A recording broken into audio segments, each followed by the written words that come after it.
अस्सलामुअलैकुम वरहमतुल्लाहि वबरकातुहू। नाजरीन, मैं आपका मेज़बान हाफिज़ मोहम्मद फसीहुद्दीन मेदक और आप देख रहे हैं मेदक फास्ट न्यूज़। आइए डालते हैं आज की खबर पर एक नज़र। कल वज़ीर हरीश राव ने मीडिया से बात करते हुए कहा कि रियासत में नए कायम होने वाले मेडिकल कॉलेज के काम में तेज़ी लाई जाए और जल्द अज जल्द क्लासेस शुरू किए जाएँ। और जब पिछले साल असेंबली के इजलासों में मेदक मेडिकल कॉलेज का जिक्र हुआ तो मेदक में एक बड़ा जश्न मनाया गया। मेडिकल कॉलेज के ऐलान को लेकर जोश व खरोश के साथ कई एक मकामात पर प्रोग्राम मुनक़िद किए गए और आज भी उसके लिए कम अज़ कम अराज़ी का हुसूल तक नहीं हुआ है। इन ख़यालात का इजहार मिस्टर महेंद्र रेड्डी, सदर ज़िला यूथ कांग्रेस मेदक ने आज प्रेस कॉन्फ्रेंस के ज़रिए किया है। उन्होंने मज़ीद सवाल किया कि अगर अराज़ी मुख्तस की गई है तो फिर उसके कामों का आगाज़ क्यों नहीं हुआ है और क्या हुकूमत की तरफ से मेडिकल कॉलेज के क़याम के लिए कुछ रकमी मंजूरी दी गई है। अगर दी गई है तो फिर मकामी MLA मेदक श्रीमती एम पद्मा देवेंद्र रेड्डी इस पर खुलकर कुछ बात क्यों नहीं करते। यूथ कांग्रेस इन सारे सवालात के जवाबात जानना चाहती है। उन्होंने प्रेस कॉन्फ्रेंस में मज़ीद कहा कि इस तरह के कई एक वादे साबिक़ में भी किए जा चुके हैं लेकिन अमल आवरी नहीं हुई है। उन्होंने कहा कि सिद्दीपेट में मेडिकल कॉलेज का क़याम हो चुका है और क्लासेस भी चल रहे हैं, ताहम मेदक में अभी तक इस कॉलेज के क़याम के लिए कोई पहल नज़र नहीं आ रही है। इस प्रेस कॉन्फ्रेंस में असम्बली के सदर रमेश गौड़, महेश यादव, टाउन सदर मिस्टर मंसूर, शंकरमपेट मंडल के सदर राजू और उदय के अलावा कई एक कांग्रेसी कायदीन शरीक रहे। आइए इस सिलसिले में एक तफसीली रिपोर्ट आप हजरात के पेश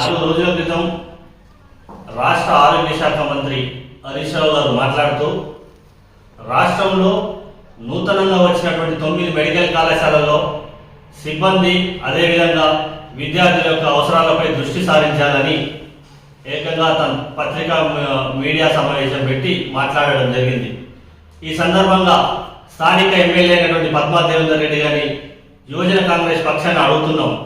2 సంవత్సరాల క్రితం దాదాపు 2 సంవత్సరాల క్రితం అసెంబ్లీలో మెడికల్ కాలేజ్ మెదక్ అనే విషయంలో ఒక ప్రకటన రావడం ద్వారా దాదాపు మెదక్లో పెద్ద ఎత్తున ఫ్లెక్సీలు ఏర్పాటు చేసి పాల్యాభిషేకాలు చేస్తూ అదేవిధంగా హంగు ఆర్భాటాలతో పెద్ద ఎత్తున అదేదో మెడికల్ కాలేజ్ ప్రారంభోత్సవం జరుగుతుందనే విధంగా ఇక్కడ ఆర్భాటాలు చేయడం జరిగింది।